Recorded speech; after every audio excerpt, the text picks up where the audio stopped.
Hi everyone, welcome to this presentation. My name is l.geerligs and I'm an assistant professor at the Donders Institute.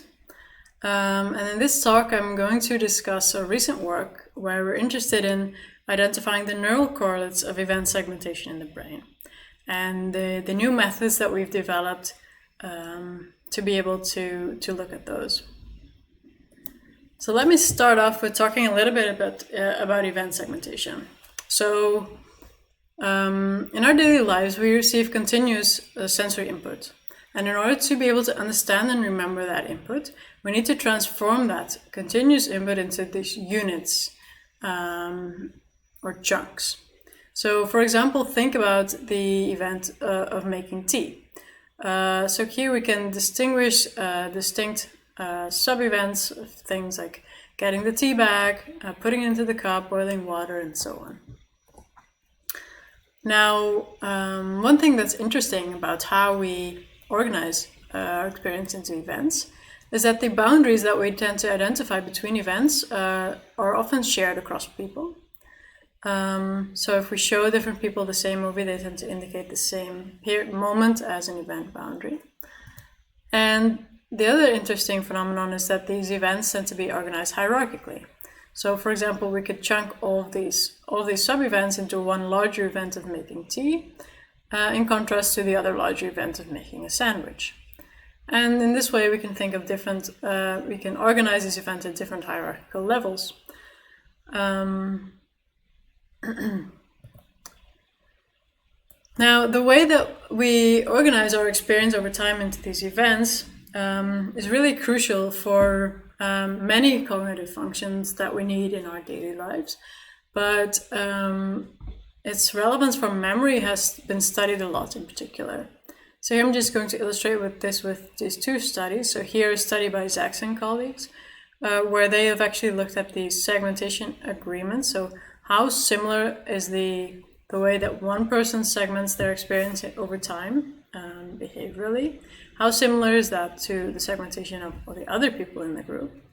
And they found that this actually is associated with the number of memory errors that people make afterward. So people who have better agreement with the rest of the group show fewer errors.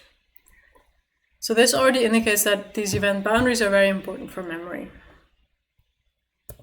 In another study, Aya Ben-Yakov and colleagues actually showed that if they're at the moment where one event ends and another begins, this seems to trigger this event-driven response in the hippocampus. So there's a strong response here which might be associated with encoding the information from the event that's just passed into memory. And this is particularly strong for those event boundaries that are identified by many participants, in contrast to the low salience event boundaries that are only identified by some participants. Now, I am particularly interested in understanding how the brain segments information over time.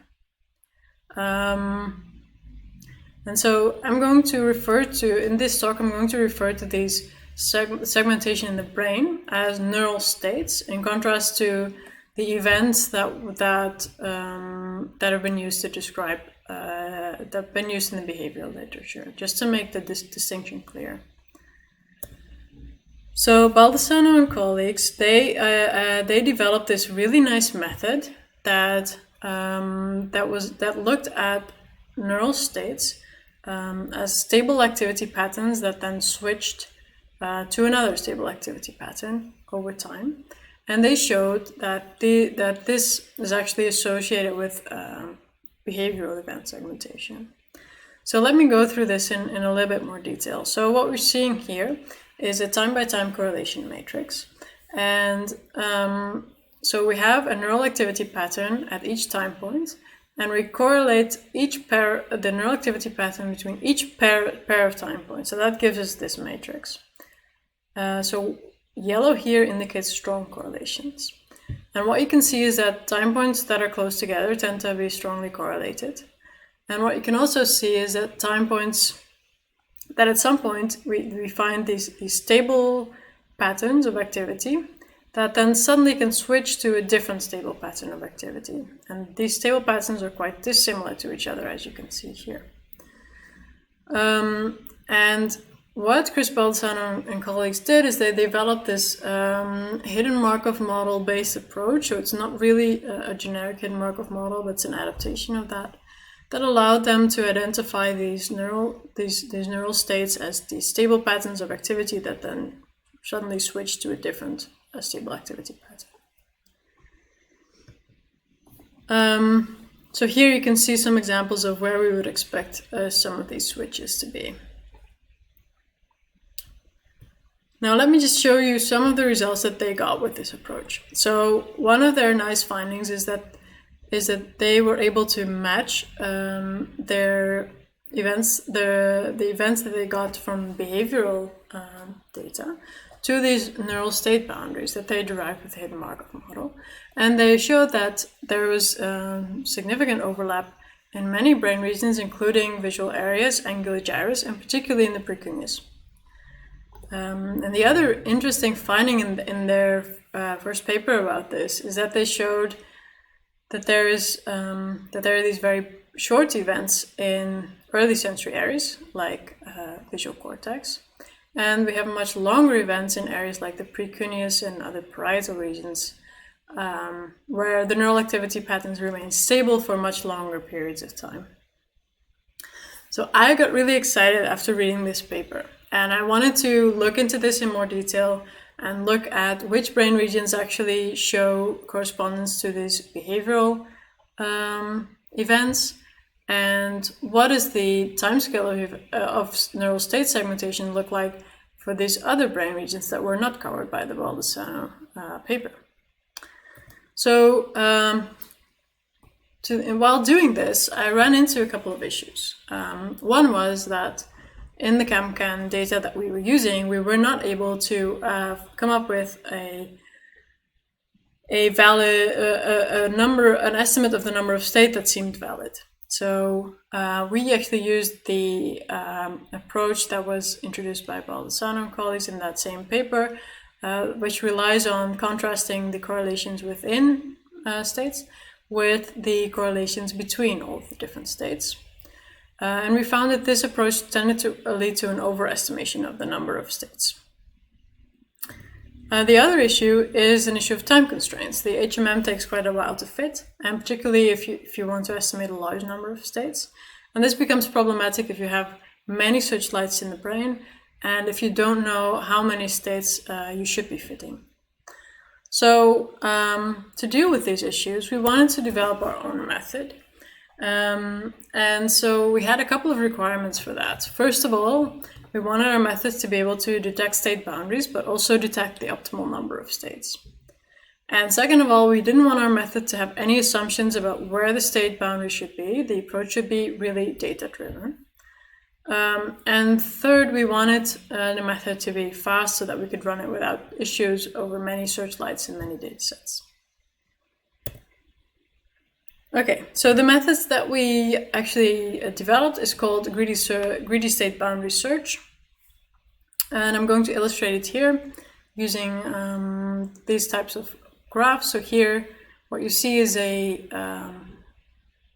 plot of voxels by time points. And the color here just indicates the bold activity that fluctuates over time. And by correlating this matrix, you actually obtain this matrix that we've seen a couple of times now that shows us the similarity of the neural activity patterns over time. Okay, so the aim of our method, very similar to the HMM-based method, is that we want to identify these kind of stable periods where the neural activity patterns are not changing much, like here, and then identify the boundary where we find this sudden shift or jump in the brain activity pattern here. So how do we do that? So what we did is we used this greedy search approach where we moved a potential state boundary across our time series.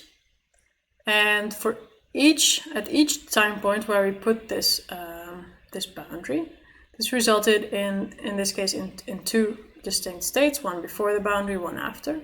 And for each of these states, we can compute the mean activity pattern in that state. And then what we can do is we can look at how much of the activity in the original voxel activity time course can be explained by that mean activity pattern that we get here. So we can do that by just correlating the activity here to the equivalent time point here for each possible, for all of the different time points. And then we average that over time. And then we get one estimate of the fit. So here on the bottom, you can see the fit for each location.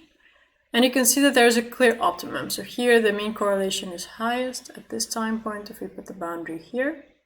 So that's going to be the location of our first state boundary. Now our method is iterative, which means that so this first boundary is set and it's going to stay in this position. And then we're going to repeat the exact same method to get the next boundary. So again, we move potential boundary across the time series. Now instead of getting 2 state patterns, we actually get 3. And again, for each time point, we correlate the activity pattern here to the original voxel activity time course here, and we average that over all the different time points, and that gives us a fit. And now in this example here, we get 3 kind of peaks in the plot, but we simply choose the maximum, and that's where we put our second boundary. And then we repeat this for the 4th boundary and so on. And we can keep repeating this until we have as many boundaries as we have time points. Now, obviously it doesn't make sense to have as many boundaries as time points. So that's why we need a method to determine how many boundaries there really are. So here I'm showing the time-by-time correlation matrix that you've seen before, overlaid with the state boundaries. So the continuous lines here indicate the within state periods. So this is actually for k is 10 states. You're only seeing a small portion of the time series, which is why you don't see 10 states but only 3. But you get the idea. So this is within state correlations, and these are the correlations between consecutive states. So that's an important difference between our method and the original approach that Baldessano used. They looked at the correlations between all of the different states, so this entire region, whereas we particularly focus on the correlations between consecutive states, which are illustrated here by the dotted lines. And you see the boundaries that were recovered for k is 10, k is 19, k is 30 here. And now what we can do is we can characterize this with these 2 distributions. So we get a distribution of within state correlations in yellow, and we get a distribution of between state correlations in blue. And what we want is to identify the k, so the number of states, where the distance between these distributions is maximal. So all the correlations within states are as high as they could be, and all of the correlations between the consecutive states are as low as they could be. And to get that distance, to measure that distance, we actually use a t-statistic. We call our metric t-distance. So this just means we actually just run a t-test where we contrast the within and the between state correlations. And we get 1 t-statistic for each potential number of states. And we look at the optimum, and that's going to be defining the optimal number of states for that area.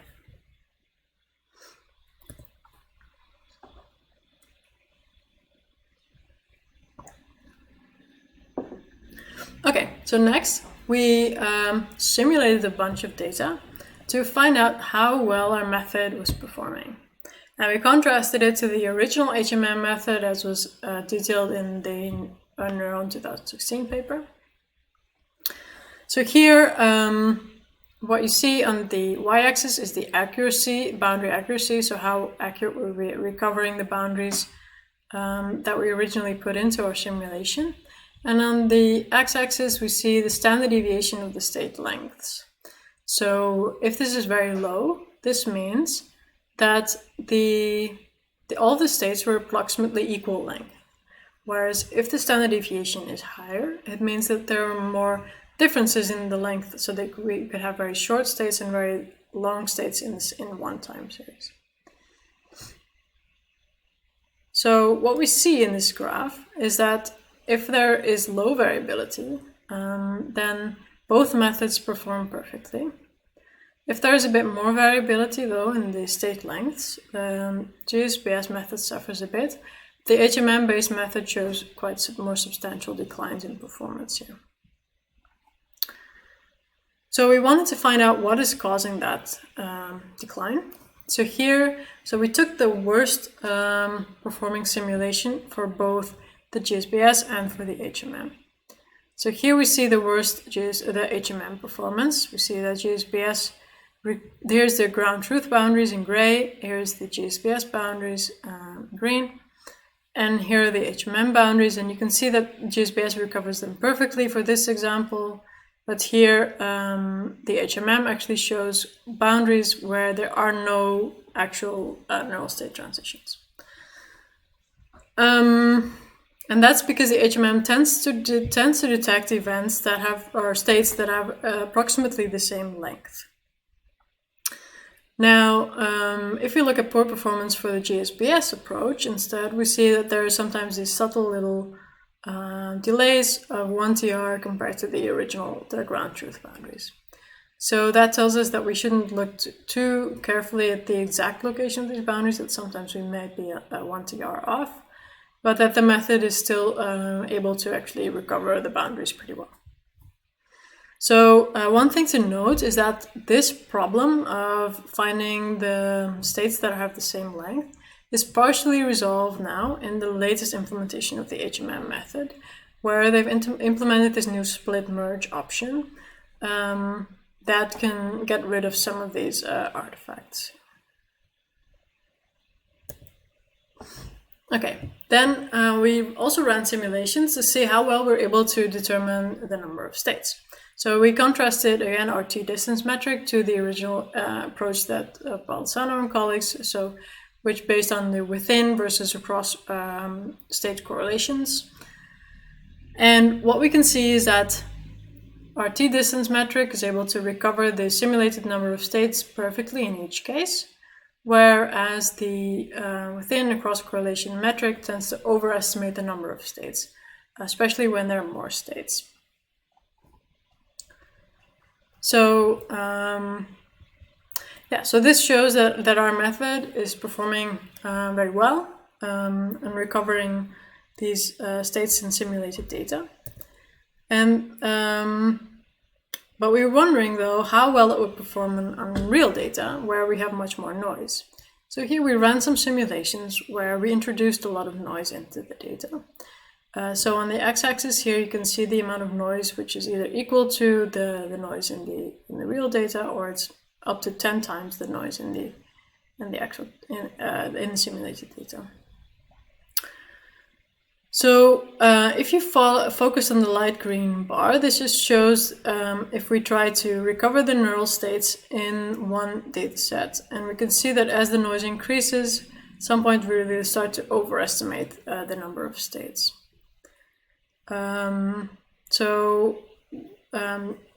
We have different approaches that we could possibly use to account for this, deal with this problem. So one is using cross-validation, so looking at similarity to the rest of each participant state to the rest of the group to get the fit. But we see that doesn't really solve the issue. We still get overestimation here. But we see that averaging the data actually over larger amounts of subjects actually seems to work really well. So if we average the data, then we get correct estimations, even if the noise is really, really high. Now you could think, of course, this works because we are simulating participants that are actually identical in terms of where their boundaries are, whereas real participants might have different boundaries. It might have boundaries at slightly different time points. So we ran another simulation where we actually also varied when these different participants could have event boundaries at different time points, but there was some shared underlying structure. And there we found that averaging the data across participants still gave the most robust results. But if you want to learn more about these simulations, just look at our paper on bioarchives. I won't go into them in more detail here. Okay, so let's summarize the results so far. So the GSBS method seems to be a very fast, it's a fast method that's able to actually accurately identify the number of states and also the state boundaries, location of state boundaries. But there's one weakness of this method. And if you've looked at Chris Baldessano's video, what you might have seen is that one very nice feature of the HMM approach is that it's possible to match neural states across data sets. So you can actually identify the neural states in one data set and then look at another data set to find whether there are corresponding states in the other data set. So this is something that we couldn't easily do with the GSBS approach. So that's why one potential solution here that we were also showing in the Python tutorial is to actually combine this GSBS method with the HMM method. So you can estimate the neural states in one data set and then use the HMM method to identify the same activity patterns in a different data set.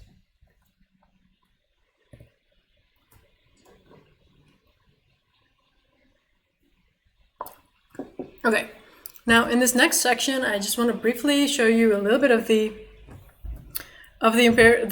results that we got with this method with some actual data. So here we're using data from the Cambridge Center for Aging and Neuroscience, but we're only focusing on the young people here, everyone below 50.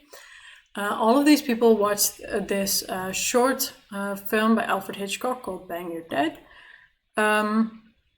And the nice thing about this stimulus is that it's really, really engaging.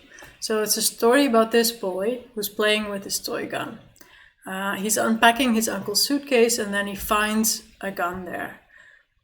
And he thinks this is a present from his uncle and he assumes it's a toy. So he actually grabs it and puts a few bullets in. And then in the rest of the video, he just goes around fake shooting people. And as a viewer, you're waiting for the moment when the gun is going to go off. So it's a very engaging little movie, and that's something that's also reflected in the neural data that we get from this data set. So here we looked at the intersubject synchrony across all of these different brain areas, and we find that there is significant correlations between the neural data of different participants across all of the brain regions that we investigated. So the whole brain shows significant synchrony. So that makes this data set very interesting and also very useful to be able to then look at the temporal hierarchy across the entire cortex.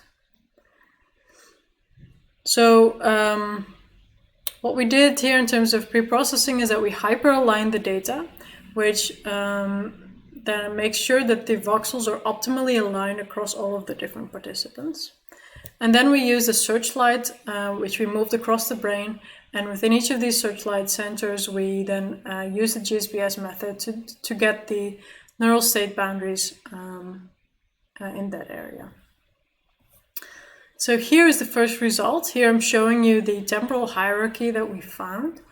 So the color here indicates the median state duration, which fluctuates between roughly 7 seconds to 25 seconds. So the area that shows the fastest, shortest states is the primary visual cortex, but we also find very short states in primary auditory cortex, but even also in primary somatosensory regions. And as we move away from these areas into more higher level cortical regions, in particular in this medial prefrontal regions and lateral prefrontal areas, we find that these neural states are much longer and we have much longer periods of information integration over time.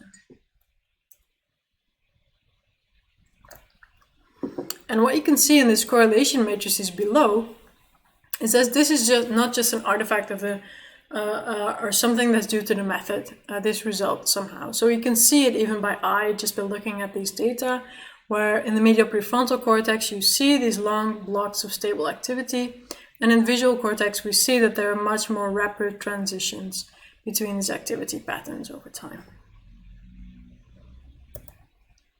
So next, we wanted to look at the similarity between the neural states and the subjective event boundaries that people experience. So in this movie, for example, here's a little example of a couple of frames where the boy is pretending to go and shoot the maid, and then at some point the gun actually goes off. And this is a clear example of a moment where there is an event boundary which is perceived by, I think, almost all of the people who were asked to indicate them. So we were actually lucky to get this data from Aya Benyakov, who actually asked a group of participants to indicate for this particular movie when they thought there were one event ended and another begun. These participants together identified these 19 subjective event boundaries, and 9 of these actually co-occur with scene changes. So how do we look at the similarity between these neural states and the event boundaries? Well, one issue that we have is that we don't know how much delay there is between when you've perceived the subjective event and the neural data that we measured, which is obviously delayed by the hemodynamic response. So here we've looked at different delays, and for each of these delays we've computed the correlation between the neural state boundaries, which are indicated here by a time series of zeros and ones, and the subjective event boundaries, also indicated by zeros and ones. And we just compute correlations between these, and then we average these correlations across all possible delays. And then we use permutation tests to find out which regions show significantly higher correlation than expected by chance. So here are the results. So what we find is that there are some areas here, like area V5, both sides, some areas here, lateral prefrontal regions, and some medial prefrontal cortex areas that show a significant agreement between subjective boundaries, subjective event boundaries, and the neural boundaries. But one thing that we